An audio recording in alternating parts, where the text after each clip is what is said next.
Welcome back to DK Sports Radio. You're listening to Don't Get Me Started.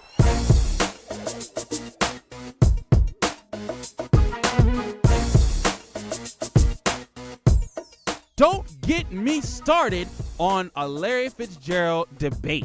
Here we go, ladies and gentlemen. I'm Chris Carter, NFL analyst here at DKPittsburghSports.com, and it is on like popcorn. And what's going on is this is a classic debate I get into a lot with a lot of people from my generation. I'm born in '89, so technically I'm an '80s baby, but really I'm a '90s baby. And I come from this debate where there were two objectively super dominant receivers of that we grew up watching. Now Jerry Rice, we saw like the tail end of his career if you're in my generation, but when it comes to like the guys that were like of the era when my generation really started watching football, there's two guys that people always talk about, and it's Terrell Owens and Randy Moss. And who's the best? They were the two guys when they finished their careers. They finished as the number 2 and number 3 guys of all time receiving yards behind Jerry Rice, because I'm not sure if anyone's ever going to catch that guy, but the guy that I think that gets a lot of doesn't get enough praise, and I get into this debate with a lot of people because they don't think of him when they think of superstar big wide receivers all time wise. People just hold Terrell Owens and Randy Moss to this height, and the guy that they ignore is Larry Fitzgerald. Now the thing is that Pittsburghers, I think, are one of the demographics that would agree with this generally, because we saw Larry Fitzgerald when he was in college, and that was when I was really into sports as a youngster, when I was watching him dominate people at the University of Pittsburgh. Just if you remember, there were just so many plays. Rod Rutherford, who I also saw really do really well at Perry High School. But just how many times he would just throw it up. It'd be triple coverage, literally triple coverage. Virginia Tech would have 3 guys draping all over Larry Fitzgerald, and somehow he'd just pull it down with one hand in the end zone. He was just phenomenal in college, and he continued being phenomenal in the pros for the Arizona Cardinals, and almost beat the Steelers in Super Bowl 43. But what I think what gets lost in it is that Larry Fitzgerald never displayed the full-out, pure speed that Randy Moss put on, and he wasn't the showman like that Terrell Owens was. And because of that, those two guys were often at the top of the conversation for people in my generation for the best wide receiver that our generation has seen. And we recognize Jerry Rice. A lot of people recognize him as the GOAT, although some people say he's not now because of the whole Stickum thing that people were talking about. But that's another story. We'll get into that and other cheating scandals some other time. But when it comes to the debate of Owens versus Moss versus Fitzgerald, Fitzgerald's often seen as the third man, the odd man out. And my argument is that Fitzgerald absolutely has to be the number 1 guy in this conversation. Now, you could say what type of player you would have preferred, but here's the thing. Fitzgerald did what those guys could do and more, because Randy Moss was a speed demon, deep threat wide receiver that could cut you up all over the field, and he was just known. It was known if you put him on the field and you tried to put a cornerback that wasn't elite on him and not give him a 10-yard bump, he was going to run right by you. The Steelers saw this on both hands. They saw Terrell Owens, I think back in 2003, utterly destroyed Chad Scott and the Fry guys, is what they were called, of the Steelers secondary back then. And I mean, Terrell Owens, they were both phenomenal, and definitely two of the best receivers in the history of the game, even including Jerry Rice and the other people.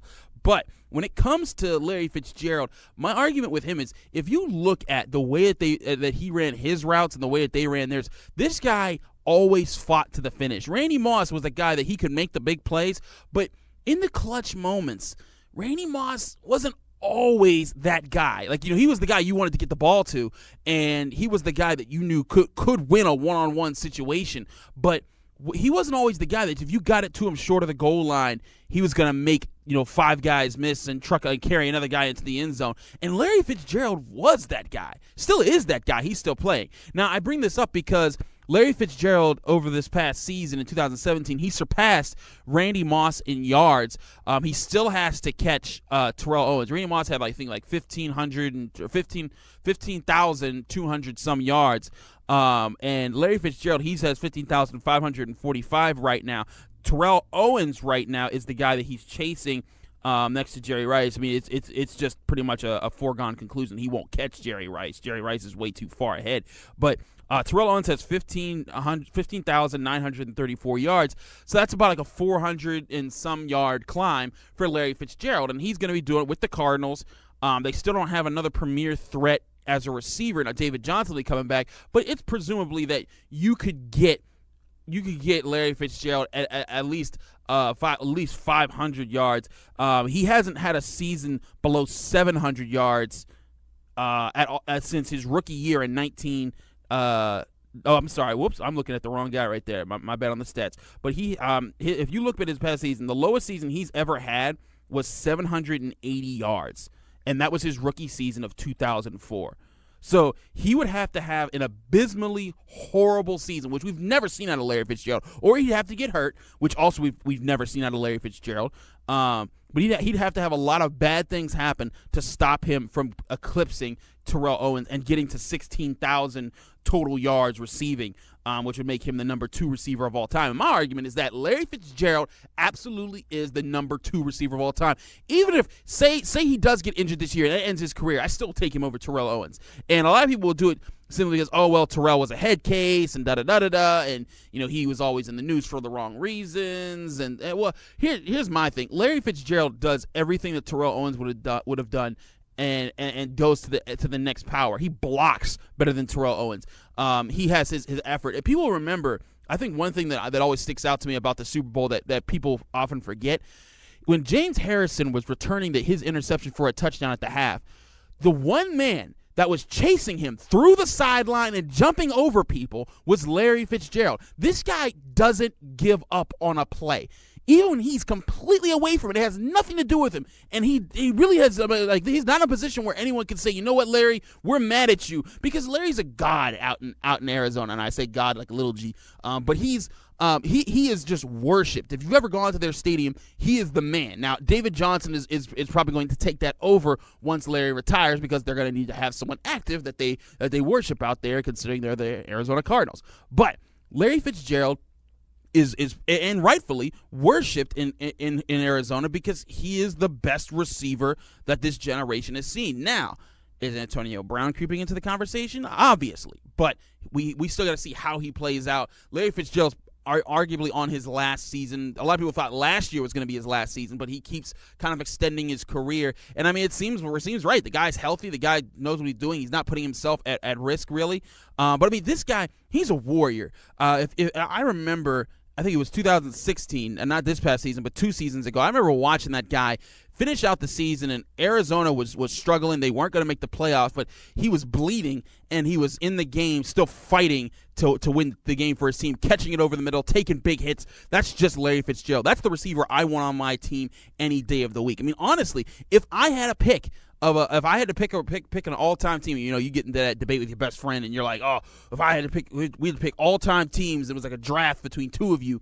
Who would you pick first? I would pass on Jerry Rice simply because I know I could get Larry Fitzgerald later, and I would be just fine with Larry Fitzgerald. Now, a lot of people are thinking, oh, you're crazy, Jerry Rice is all that. And I'm not saying Larry Fitzgerald's better than Jerry Rice, but when it comes to when it comes to this generation, I don't think the drop-off is anywhere significant. And I also think that if you put Larry Fitzgerald with 2 Hall of Fame quarterbacks like Steve Young and Joe Montana for as long as Rice had those guys, he would have even crazier numbers right now. Sure, he had Kurt Warner for a little bit, but this guy had worked with Carson Palmer, Matt Leinart, and a bunch of other guys. Even when Kurt Warner, he wasn't hot all the time for the Cardinals. He was on and off. I mean, even now, they're bringing in Sam Bradford on a $10 million contract. The guy's going to get hurt, and they're eventually going to put in, I think it was Josh Rosen who they drafted. But, but Larry Fitzgerald, he's never had the ultra advantage of being on the super team with the super offense that gives him the chance to blow up. And even now, if say the guy they drafted comes in and he is that guy, he's on the tail end of his career. He's not the same Larry Fitzgerald of old. Now, he'll still fight like the same Larry Fitzgerald of old. He'll still be able to do that, but he's also the super teammate. Remember when they had Anquan Bolden with him, and Bolden was saying, I want my money, and Larry said, Pay that man. I'm fine. He's my brother. I want him to stay.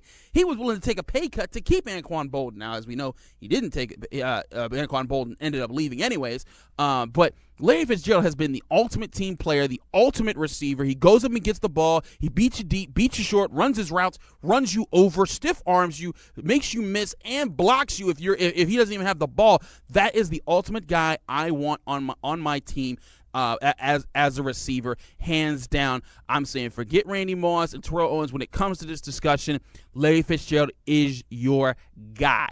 Again, Jerry Rice, still number one. But when it comes to this generation, of my generation of watching, it's Larry Fitzgerald. And I dare you, come at me at Carter Critiques on Twitter and tell me I'm wrong that Larry isn't that guy over Moss and Owens. We can debate it. I can go to throw down about this any day of the week. And that's why I'm here saying don't get me started, because some people got me started. I was getting my hair cut earlier this week and someone dared say that Terrell Owens and Randy Moss were clearly the next guys to Rice. And I'm like, oh, no, sir. No, sir. Just because they're retired doesn't mean nothing.